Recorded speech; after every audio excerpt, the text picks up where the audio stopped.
All right, welcome everyone, and thank you for joining us. I'm Nikisha Ricks Pettyjohn, and I will be moderating and facilitating our 2026 Skills Summit prep call. First, I want to just say welcome and thank you for joining us. The purpose of this call is to share information about NSC's federal legislative agenda and prepare our network to advocate with us at next month's Skills Summit. Can you believe that we're like 3 weeks away from the Skills Summit? Oh my As a gosh. reminder, the legislative agenda is shaped directly by the feedback from the field and reflects the most pressing workforce development and advocacy priorities we're hearing nationwide. Before we dive in, I just want to go over some quick housekeeping notes. This session is being recorded with the exceptions of our question and answer portion that'll be held at the end. This allows those who are unable to join us during this time to view the prep video at their earliest convenience. We'll also circulate the slides following this. Right now, I'm going to pass it over to my two fabulous colleagues, Megan and Caroline.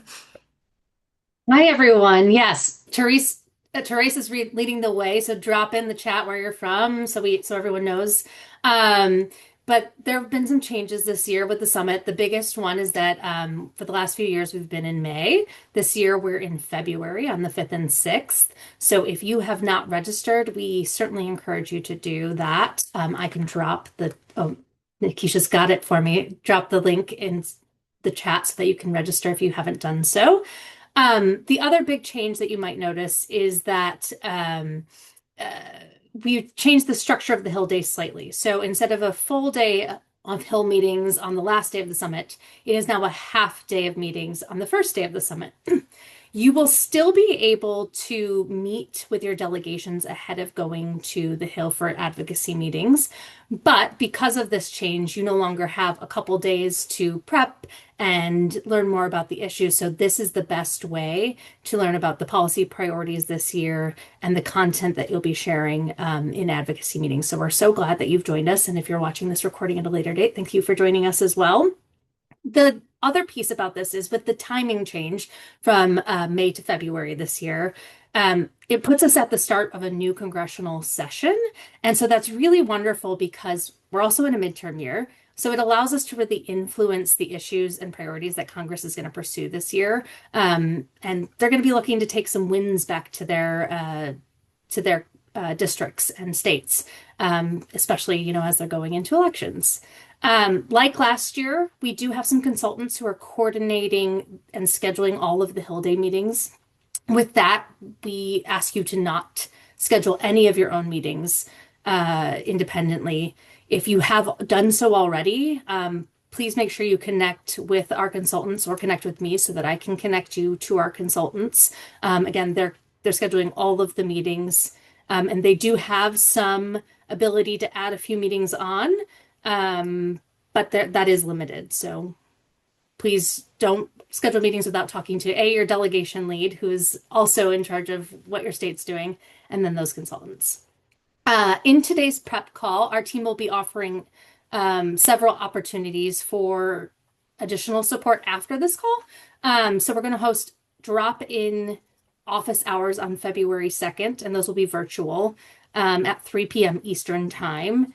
And then in addition to that, in person at the hotel on February 4th, Wednesday, I know several people are coming in early.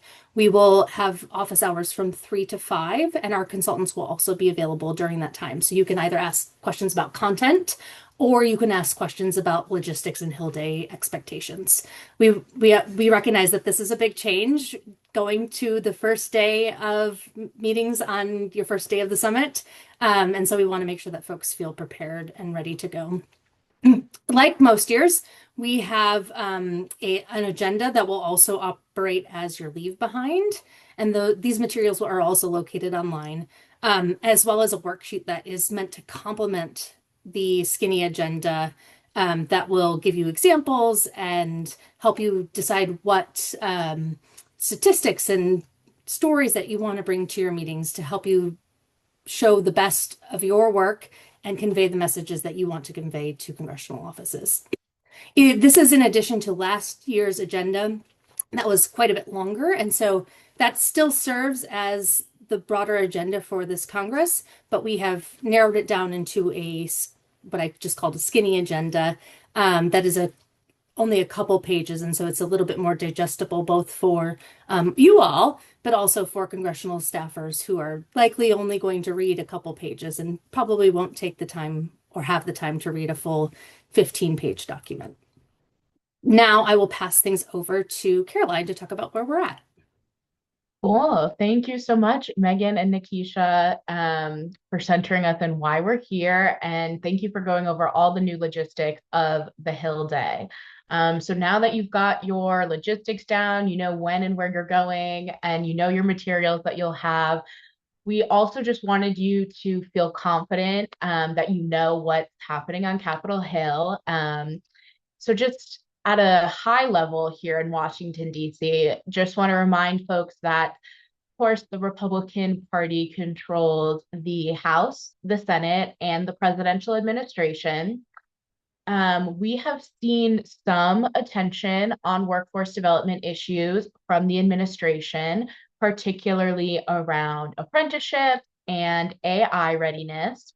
At the same time, you all know that we've also seen some very problematic cuts to the wraparound supports that make these programs successful. So wraparound supports like childcare, we've seen some of those cuts happen from this administration and Congress. So that being said, going in to talk with your policymakers right now as advocates is really important. As Megan mentioned, it's a midterm year, they're up for re-election, and with these crucial supports being cut, again, we just want to reiterate that workforce development is important to our field. And so a little bit more specifically, some of the key provisions that Congress is looking at in terms of workforce development are reauthorizing the Workforce Innovation and Opportunity Act, as well as federal funding. So we're just going to dive a little bit deeper into both of those topics. The first one is around Workforce Innovation and Opportunity Act reauthorization.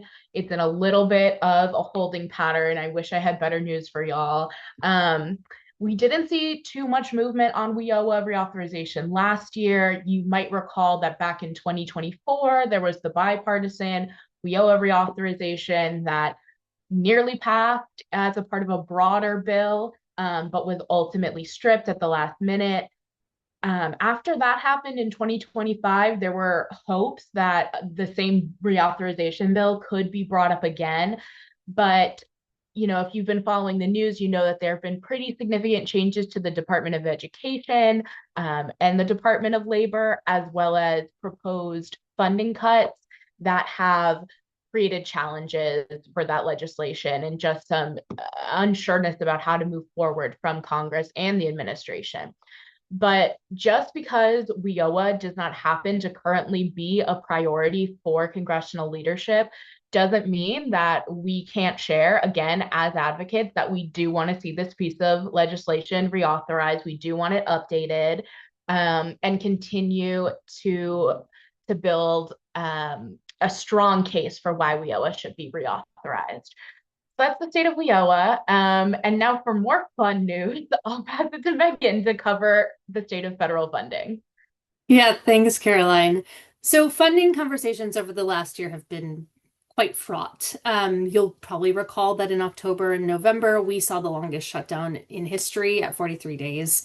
There was a package of bills that ended that shutdown. And those included funding for the legislative branch, the Department of Agriculture, and then also military construction and Veterans Affairs. But that left 9 funding titles unresolved that are now subject to a January 30th deadline, which we're rapidly coming up upon. So the good news is we have seen some movement in the last couple of weeks around these remaining bills. In fact, today the Senate just passed a small minibus of 3 bills, which include the Departments of Commerce, Justice, and Science, Energy, Water, and the Interior, and that's going to the president's desk today.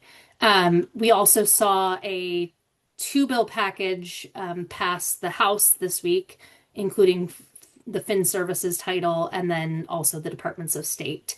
And so that relieves a lot of the stress on those departments for their funding for the FY26 year, which we're currently in. But that does leave four funding titles undone, and that's as both the House and Senate are entering into weeks-long recesses, the Senate next week and the House the following. That said, we have heard some news that there may be a four title package, so the remaining four titles, which includes the Departments of Labor, Health and Human Services, and Education title. That's the one that most of our network is most focused on, primarily because it includes funding for things like WIOA and adult education and CTE, and funding for older Americans programs, in addition to many others, but just to name a few. And so that four-bill package is likely to be released this weekend. That's what we've heard from House Appropriations Committee members. And so that will include the Departments of Labor, Health and Human Services and Education title, as well as Defense, Transportation, Housing and Urban Development, and then potentially Homeland Security. Now, because of what has been happening this week with, and last week with, ICE, which is funded by the Department of Homeland Security title, there are some concerns about whether that title will be able to move and either Homeland Security gets pulled out and perhaps runs on its own continuing resolution, or there's a continuing resolution that's short term that will take us beyond the January 30th deadline, but allow them to hammer out any of the remaining details. That said, there does not seem to be any appetite for a government shutdown. Even so, there wouldn't be a full government shutdown. We already have passed now half of the titles and are likely to pass even before this four-bill minibus, another two or three. So we shouldn't have too much disruption, both with the upcoming summit and just generally with funding and how that impacts our work in states. But, you know, things can change rapidly, as we saw in the last week. And so it's really sort of a waiting game to see if this package gets released. And obviously, NSC will have either rapid response or some sort of information out that you can see as to what is in these packages. That said, at the same time that we're ending FY26, we aren't going to see any increases, most likely. What the best we are going to see probably from these remaining packages is level funding, which is in general what we've been seeing from the other ones. It's better than what we saw in the president's budget request for FY26. It's better than a lot of what we saw in the House bills for FY26. But even level funding, as you all know, means a cut when you talk about inflation. And so this is a trend we've been seeing just for too long. And so that's why your advocacy is particularly important around this time of year and around this topic. We're also at the point where we're kicking off fiscal year 27. So as they're ending negotiations for the current fiscal year that we're already in, the statutory kickoff is early February for the next fiscal year. And that starts with the president's budget request. Even though that is the statutory kickoff, we often don't see the president's budget request until after that deadline because there's no penalty for any administration that doesn't submit that on time. In fact, last year we didn't see the budget request until May. So I don't think we'll have to wait that long, but it may be possible that we don't see this in early February. Against this backdrop, this year presents a really strong opportunity to influence Congress's work. We've already talked about how this is a midterm year. There's very tight margins in both the Senate and House. In fact, right now, unexpectedly, the House Republican caucus, which is currently in leadership, only has a one vote margin. And so what that means is that Congress is going to be looking for legislative wins that they can take back to their states and districts. And that also means that they're going to have to be bipartisan. Luckily, workforce is often one of those areas where there's real potential for bipartisan action that's going to benefit both workers and employers. So we have this window to shape what we're going to see this year from Congress. And so we want to seize on that. With that, I will send it back over to Caroline. Awesome. Thank you so much for reviewing the federal funding in detail, up to the minute analysis, and hopefully you all feel prepared and you know what's going on at Capitol Hill, kind of at a high level. So now let's get into how you can prep for your congressional meetings besides just attending this call, because we want you to feel confident going into these meetings. I know that this call has a lot. Definitely don't feel like you need to memorize everything. In fact, even though we'll go through some bills on this call, don't feel like you need to get tied up in the ins and outs of details of specific legislation.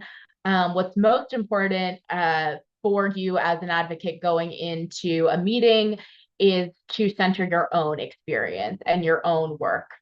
You have on the ground experience of what's working in your area, what's not working, what needs improvement. And that experience is invaluable to share with policymakers. You bring firsthand insight into how these investments impact workers, businesses, and communities. So, centering your own experience is a great way to prep, thinking about data and stories that you might want to share. We have the worksheet as a guide for you to do that. And then the next thing is one of the most effective ways to prepare for a meeting is to learn more about the congressional office that you'll be meeting with. So that includes understanding which industries are most important to the state or the district that they represent, what type of legislation they tend to sponsor or co-sponsor, whether there are any reoccurring themes in the office's press release, and whether the member sits or leads on any congressional caucuses. You can find out a lot of this information just with a simple Google News search. You can use congress.gov to look up legislation, and you can review your official congressional website. So those are all really good tools. And having a sense of the office's priorities can help you tailor your experience so that it resonates more clearly. For example, if an audience is promoting the construction of a new manufacturing facility, you can connect that interest back to workforce training programs that support skill development needed in that facility. So center your own experience, your own stories, make sure to do a little research. So you've prepped for your meeting, and now we'll get into the content. So to shape the content, we have, again, as we've mentioned, the advocacy worksheet. We're also going to include that in a follow-up email. Printed copies will be available at the Skills Summit, and it's on the Skills Summit website as well. As we've outlined, you can use the worksheet in tandem with the legislative agenda. The worksheet has some great guiding questions to help you reflect on your own knowledge and experiences. And then there's also a space to jot down notes. There's 6 asks in our legislative agenda that we're about to go through. Maybe you don't have experience in all 6 of those. That's fine. You don't feel like you need to hit on all 6. Just where you have the most to contribute and where your experience is strongest is really what we're looking for. So now that you've prepped for your meeting, here are the 6 asks outlined in our legislative agenda that were informed by the field to share with congressional offices. And Megan's going to walk through the first one. Yes. So after I outlined all of that funding news and kept you up to date, it should be no surprise that our first act revolves around investing in our nation's workforce. We want Congress to increase FY27 funding for critical workforce programs. We listed out a few. That's obviously not comprehensive and doesn't necessarily cover the program that you work most closely with, right? So you can talk about the program that you work with, why it needs more funding, why cuts have been detrimental. We want offices to understand not just why programs need more funding, because we often go asking for more money, right? But why they're so important. What do those programs do in the states and districts that these offices are serving? And what are the challenges that you're seeing that Congress can help support and mitigate through increasing investments? As you know, we've seen a lot of stagnant funding. We've seen a lot of funding decreases, and none of those are helping you do your jobs better. So this particular talking point, I imagine, will resonate with a lot of you. And so we expect many of you this will be the one talking point where you feel like you can contribute the most, and that's likely why it's number one on our list. Awesome. So you've got your investment ask, and then we move right on to our next ask, which is to remove barriers and strengthen support for workers and businesses. This is essentially our update WIOA ask around removing barriers and strengthening support. Specifically, we want to talk about that WIOA needs to be updated to reflect changes over the last 10 years when it was last reauthorized. One of those biggest changes is, of course, technology over the past 10 years. And you all might be familiar with National Skills Coalition's research that found that 92% of jobs require digital skills, yet only 2/3 of workers have foundational skills. And we want WIOA to be responsive to this by creating grant funding for digital skills training. And that's through a bill called the Digital Skills for Today's Workforce Act, which addresses the digital skills divide and advances access to good jobs for workers, particularly those who are disproportionately impacted by the digital divide, which we know are people of color, low income individuals, opportunity youth, rural residents, and other communities. So again, that bill would create a grant through Department of Labor for digital skills training with priority given to those who serve those populations. So reauthorize WIOA, include digital skills. Our next ask, this one is two, under this bucket is around investing in supportive services and key tax credits, including childcare, elder care, transportation, housing, other wraparound supports to remove financial barriers to skills training. We also have a call out here that Congress should also protect programs like Medicaid and SNAP. And the why is bolded here, really to support working families. Too often, people face challenges in securing affordable and reliable childcare and transportation, or securing health and nutrition benefits. And then last year's reconciliation law made SNAP and Medicare more difficult to access. And the reality is that these supports are often some of the most important factors in ensuring that people can access and succeed in training and work. So we hope that you can reinforce the importance of these programs and benefits and the need to invest in them to congressional offices. So as you're thinking about this, using your worksheet, you can think about what challenges you see in your area as it relates to accessing digital skills or holistic supports. Are there any innovative approaches or programs that you've seen in your community that should be highlighted? And, you know, if you're a little more on the workforce side, maybe you want to talk about where reauthorization of WIOA could help your work.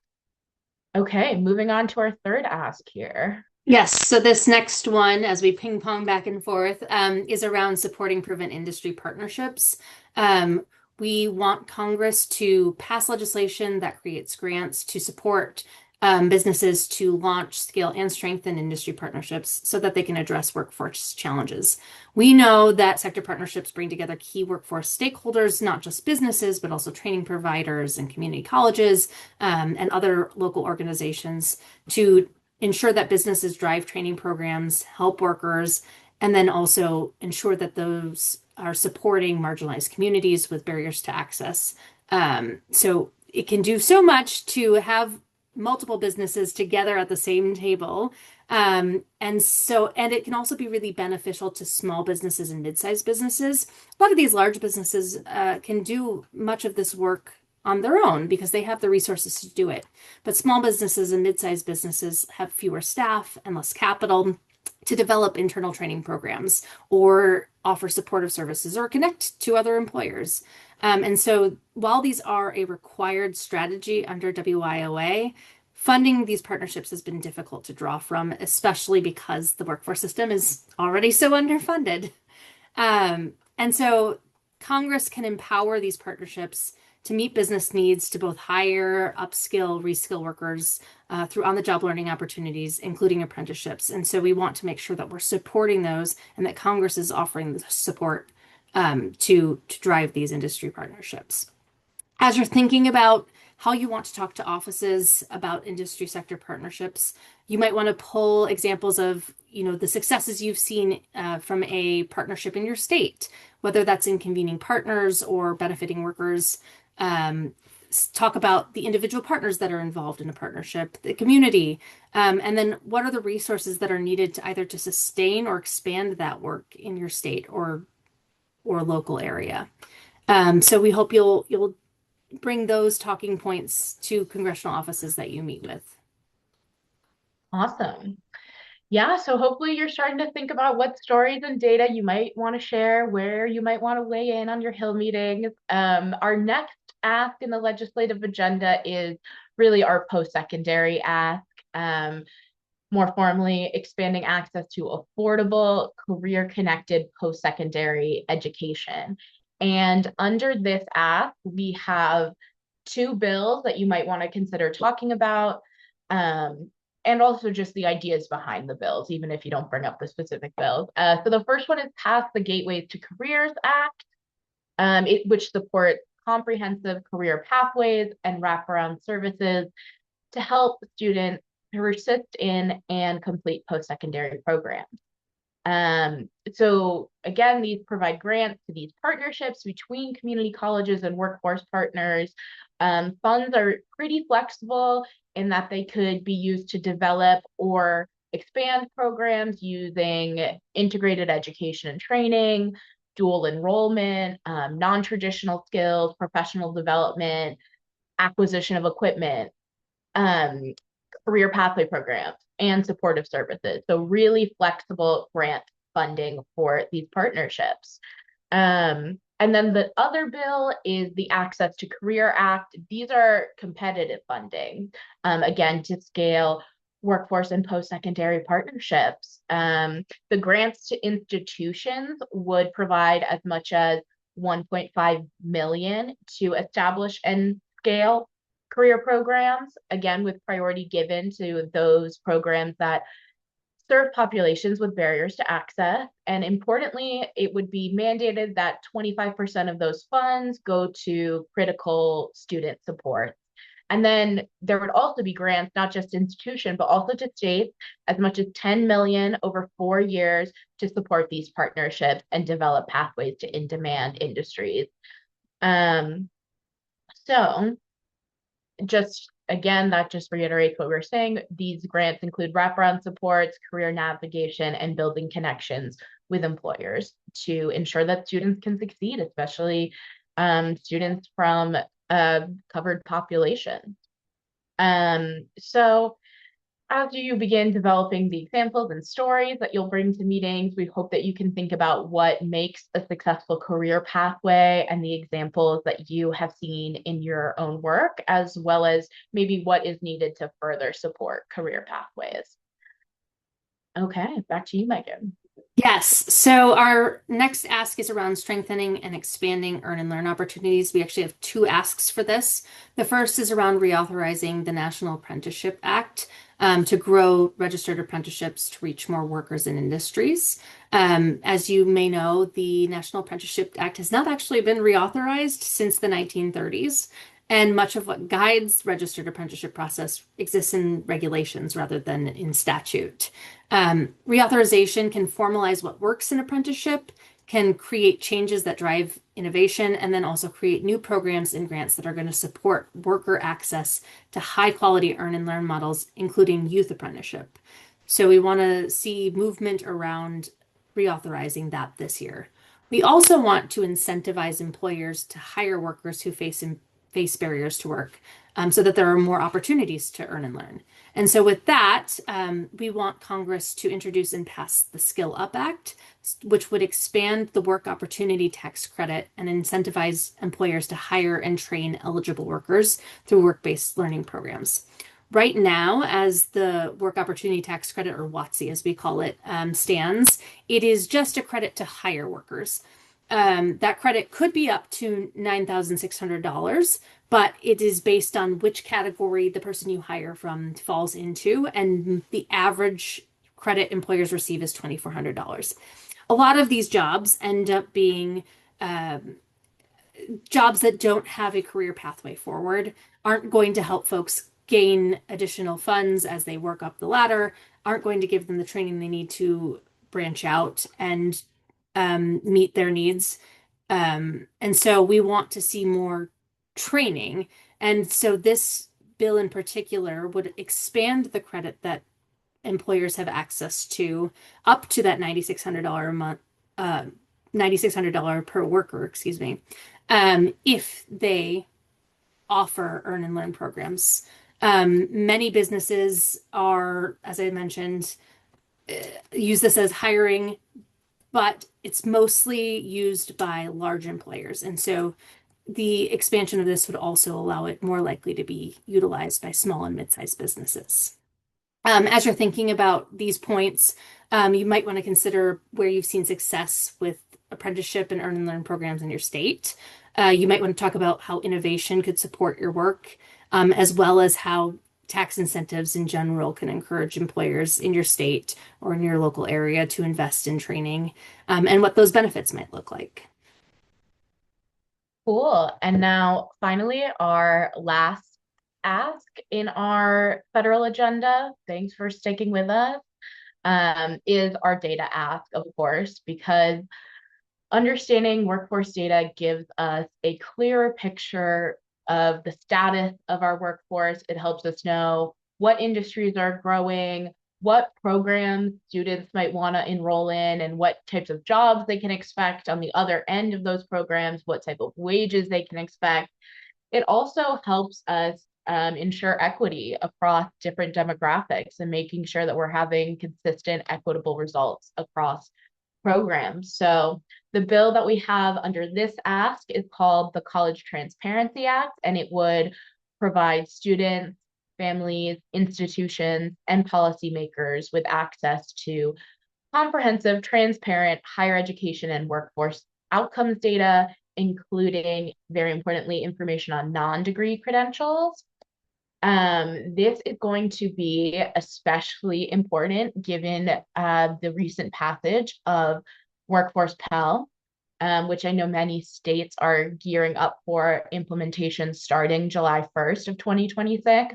And so understanding the rollout of Workforce Pell programs, who's being served by them, what jobs are available on the other side is really important to making sure Workforce Pell implementation is successful. So as you're thinking about data, you might want to think about what data you currently use and how that shows the importance of data collection. What are existing gaps or challenges that exist in your state? Maybe your workforce data and your education data, maybe they're not even talking to each other yet, and you just got to start there. But hopefully, this gives you a good overview of why data collection is important. So we've gone through our whole agenda, and now we're going to move into a little bit more of what to expect in a Hill meeting. Right. We talked about researching the offices before we go in there. We talked about the priorities and interest areas that you might have that overlap with our agenda this year. We talked about understanding what you're going to ask of the office and how to connect the asks to your knowledge, and that you don't need to memorize these bills. We really want you to share your expertise with these offices. And so we want to talk a little bit about what to expect in these meetings. Many of you have advocated with us in the past at the Skill Summit, but we know that there are a lot of new people joining us this year as well. And so it's important to note, firstly, that it's pretty rare to meet directly with a member of Congress when you come and do advocacy meetings for a fly-in. More often than not, you're going to be having meetings with congressional staff, and their familiarity with the workforce issues can vary widely. In some issues, you may meet a new staffer who is still learning about workforce policy, and so the conversation is going to focus around education and background details. But in other offices, you might meet a staffer who is deeply knowledgeable and is going to ask very detailed technical questions. Both of these meetings are valuable opportunities, both to build and strengthen relationships, but also reinforce our network's expertise and work in the space, as well as raise awareness of the needs and priorities of the network. Each meeting is going to be very different. While meetings might follow a similar structure, For instance, the state delegation lead will usually open the meeting by explaining who the group is, why you're there, and give everyone an opportunity to introduce themselves briefly. Um, there might be an opportunity for you to say 2 minutes of content. There might be an opportunity for you to speak for 5 minutes, right? It really is going to differ meeting to meeting. Most of these meetings are going to be between 15 minutes and a half hour. And they may have to cut it off at that sticking point because they have a lot of meetings throughout the day. Your goal is to make sure that you are leaving that meeting having shared the information with them that you know. And a great way to do this is to really engage the office in the conversation. So you can ask them questions like, are there any workforce issues that your office is working on right now? Or where can advocates in the state be most helpful to your office? Really bringing them into the conversation so that you can tailor your priorities to the same things that the office is thinking about, and also make that meeting more meaningful for the staff and more engaging for everyone that's sitting in that meeting. If by any chance you're asked a question you cannot answer, whether it's about the specific details of a bill that we mentioned here, or anything else, it is always appropriate to be honest and say you don't know. NSC staff is always willing to follow up with them to provide technical information about any legislation. And it's great for us as well just to follow up so that we can continue building that relationship on behalf of the network. We often say that one of our benefits as National Skills Coalition is our network, right? That's one of the benefits we're bringing, and one of the pieces that sets us apart is that we have this expertise in all of you to lean on. And so you always make us look good. And every time we go into an office and we can get to say that, you know, we spoke to so and so in your state, that really helps us build the relationship for the entire network. Yeah, and the last thing we'll say about what to expect is to just expect the unexpected and be flexible. As Megan was saying, meetings can be 15 minutes, they can be 30 minutes, they can change in time at the last minute. You can change who you're meeting with at the last minute. So we just really invite you to be flexible and take the day as it comes. Like this photo here, which is it our Georgia delegation or maybe Louisiana? They're meeting out in a hallway rather than in an office. So we just encourage you to be flexible. And one final reminder, while you are speaking from your own expertise and experience, you're also representing this broader community of workforce advocates, and your participation helps reinforce across Congress the importance of continued investment, of reducing barriers, of strengthening support, supporting industry partnerships, expanding access to post-secondary education, strengthening earn and learn opportunities, and using data to promote accountability and equitable outcomes. So we've gone through how to prep, we've gone through the content, and what to expect. So now you've just had a successful meeting. What do you do next? So the delegation leads are going to fill out a feedback form that Megan and I will review, and we'll see if we need to follow up with any offices. The delegation lead will also take the lead on sending thank you notes to the different offices. So no, everyone doesn't need to send a thank you note. We definitely encourage you to post on social media.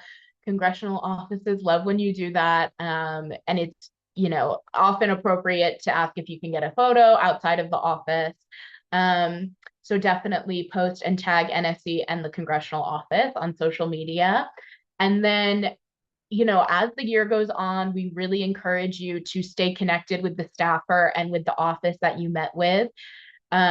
Definitely, we don't want these to be one-off meetings where you meet for 15 minutes, once a year. We would love for you all to continue the relationship with your office and with whatever staff member you meet with. Sustained advocacy can be really powerful. So anytime, you've got a new program opening, anytime you have a new cohort of students, if you want to offer any congressional visits back in the home district, these are all great ways to keep connected with the office. And then our final, we've just got some final tips here about questions that we get all the time. The first one is we definitely recommend that you wear comfortable walking shoes, as our lady in the photo here is doing. You might be walking from Senate side to House side and back, so definitely be ready to walk. Again, we encourage you to take and share photos out in the hallway. Sometimes, in the meeting, it just depends on the office. Some offices are fine with photos, some aren't. So just be sure to ask.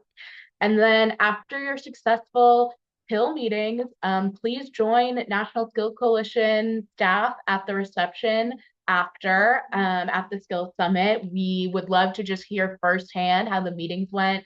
Megan, Nikisha, and I will be there ready to hear about how they went. And so we have over 15 minutes